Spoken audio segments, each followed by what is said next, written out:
Hot potato, hot potato, hot potato, hot potato, hot potato, hot potato, potato. Hey vinyl community, and hey Ottavio. Guess I'm just a spud boy. Ottavio, this is a response to your 175 subscriber contest. First of all, I don't even understand how that's possible. With the cool videos that you put out, 175 subscribers is criminal. But you had a coolest guitar album cover contest. Two things. One, believe it or not, I'm not a huge guitar aficionado. I mean, I love it, and I love the sound, and love it when I hear it, and I had this mean air guitar thing going on, you know, that you wouldn't believe, but I'm not a guitar player. I was a drummer by trade in middle school and high school, so I just don't know a whole lot about guitars other than, yeah, I like them. But it's still a cool contest and one I wanted to participate in. If not just for the cool closing tagline you got on this bad boy, which I will recite with pleasure and you know it, but just to honor you as well and to spark some discussion regarding some cool guitar album covers. Maybe I'll learn something about guitars. It's easily possible because I don't know a whole lot. Well, let's get right to the questions. 4 questions, they were all very cool. I do want to mention that Memphis Vinyl Jim stole one of my absolute favorites, and that's B.B. King's Indianola Mississippi Seeds, which is a fantastic album. I should have grabbed it. And Frehley's comment from the Space Ace Frehley. So right out the gate, 2 of them got grabbed. So Jim and the Misses, I'm glad it was you if it wasn't me, but it sent me back to the drawing board. And I do have both, and they're fantastic albums, so great choices, guys. Now, your favorite record cover featuring the coolest guitar. You know, there's a lot of guitars on covers. I didn't realize just how many until I started thinking about it. But I had to go with Vinnie Moore, Mind's Eye. This is 1986, and Vinnie Moore, if you're not aware, is kind of in the same league with an Yngwie Malmsteen. Just an absolute shredder. Vinnie Moore was only 21 at the time. And the reason I chose this is because of the cool illustration on the cover of the guitar, and the back shows Vinnie with his Ibanez, and Ibanez is just a hallmark of the 80s and the 90s. It's not the traditional Stratocaster or Les Paul. Ibanez is, for me, was always a hallmark of the time. It's what my friends lusted after and were playing that were into heavy metal. But I definitely liked the cover, so obvious I'm not in it for the guitar or what year or model it is, but I spent 4 years in commercial design in high school, so I will always go after the design and the cover concept and from a commercial perspective, and that's what this is all about, and I like it. And it's just a kick-ass album. I mean, if you're into shredding and metal and Yngwie, check it out. Enough about that. My favorite guitar-based record, well, after that introduction, again, I really had to think, what is it that I like about guitars? And it's the tone that gets me. And for that reason, I'm going to cheat and grab 2, because it's the vinyl community. And the first is Frampton's Wind of Change. There's just something about Frampton's tone that he's able to get out of a guitar that's just mind-blowing. It's so ethereal when you listen to it. That tone he gets is just killer.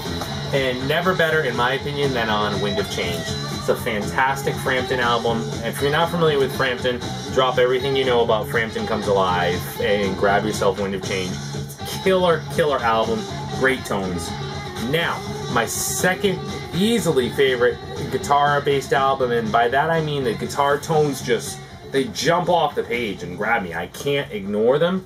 Is anything by the master Jeff Beck. Former Yardbird Jeff Beck. So starting with Jeff Beck's Truth, this is an amazing album that's printed upside down. See? Front, back, it's upside down. And this has Rod Stewart on vocals, Jeff Beck's first solo album. Amazing. Everything about this album is amazing. Kick-ass, blues rock. This has been called proto-metal, believe it or not. And I might as well just show the rest of my Beck while I'm at it. So this is a combination of Truth, the album I just showed you, and Beckola. 2 albums, 1 gatefold, and I have this because I don't have Beckola as a single release. So when I saw this, I grabbed it. Not only did it give me a backup copy of Truth if I needed it, but it was an immediately handy copy of Beckola, for which this is the original cover with the apple. Let's see, another Beck album. This is the Jeff Beck Group. So this followed, I want to say, in '72. The date's not on the back. This is the album you might be able to hear in the background, and this is a totally different lineup. This is more jazzy, more soulful, more R&B, but still definitely very blues rocky. It's an amazing album, and of note, you have Cozy Powell on drums. It's a great album. And this was the second by that same lineup. This is just the Jeff Beck group, or it's often called Orange because of the orange on the cover. It's still just, it's every bit. You know, with Beck, it's funny. Now that I'm thinking about it, right? You have Truth and Beckola, both of which have Rod Stewart, a pre-famed Rod Stewart on vocals, and they both sound like the same album. So you have two great albums or one really long one of that style. And then the Jeff Beck group with Orange and, Rough and Ready. Again, very same sounding. They could be, it could be a gatefold, a 2-record set. I really like that Jeff did that. I mean, the guy can assemble musicians. And then he did it again with Blow by Blow. This is completely instrumental. I don't believe there's any vocals on this record. And it's very jazz fusion-ish. Big departure for Beck, but an amazing album, Blow by Blow, and was followed by Wired, another jazz fusion-ish album. All instrumental. I don't believe any vocals there. Again, could have been a gatefold. So it's always 2 by 2 by 2 with Beck, and he's just an amazing guitarist. And the last one I have by Jeff Beck is Flash. This is mid-80s, huge return to form. This one has Rod Stewart back on People Get Ready. The one thing I gotta say I don't like about this is it does sound a bit like the times. It's very produced. And seeing that Nigel Rodgers had his hands in production, I'm assuming he was brought in for that reason. But it was a huge hit for Beck, and I believe it brought him a Grammy. Third question, what do I think your favorite guitar-based record cover is? The hell do I know? I have no idea, Octavio. Your record collection, I mean, look behind you. There's thousands of records back there. And it pales in comparison to yours. Pales. I have a fraction of what you have. So, I grabbed the only obvious one I could think of.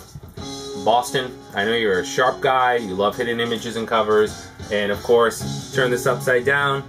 There's one big guitar there. One here. One here. One here. One here. One here. One here. One here. One here. Here. Everywhere. All guitars. So, I'm going to say that's my guess. It's Boston. I really am. Maybe I missed a video when you said what your favorite guitar in the world was, or cover, I don't know.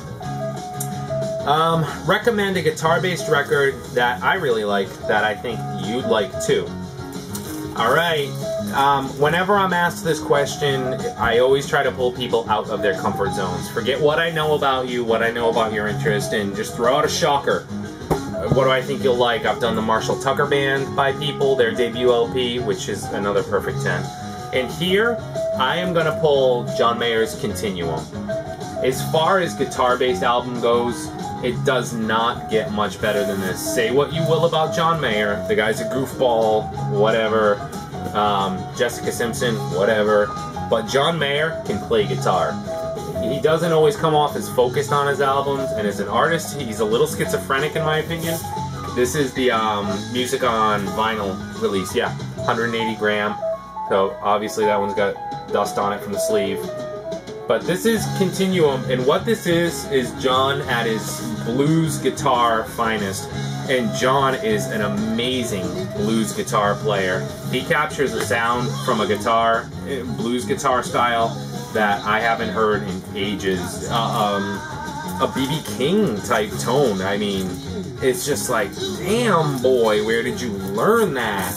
And it's a fantastic album. As far as guitar albums go, you know, I think the obvious hit here, which, you know, is played beyond belief, Waiting on the World to Change, forget it, it sucks, but the rest of this album, songs like I Don't Trust Myself with Loving You, or Gravity, Slow Dancing in a Burning Room, a cover of Hendrix' Bold as Love. As far as blues guitar albums go, this smokes, and I highly recommend you check it out. Should be very inexpensive and easy to find on CD. A little more pricey on vinyl, but definitely worth it. It sounds great. Really comes to life. Now, a pleasure to repeat at the end. Kiss uses Gibson guitars and Pearl drums because they want the best. You wanted the best? You got the best. The hottest band in the world? Here you are.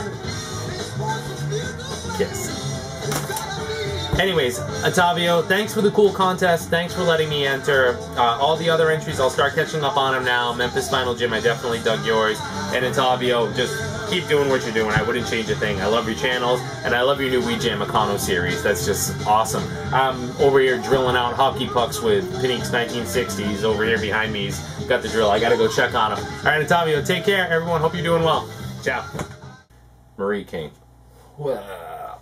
This chick has hairier armpits than I do.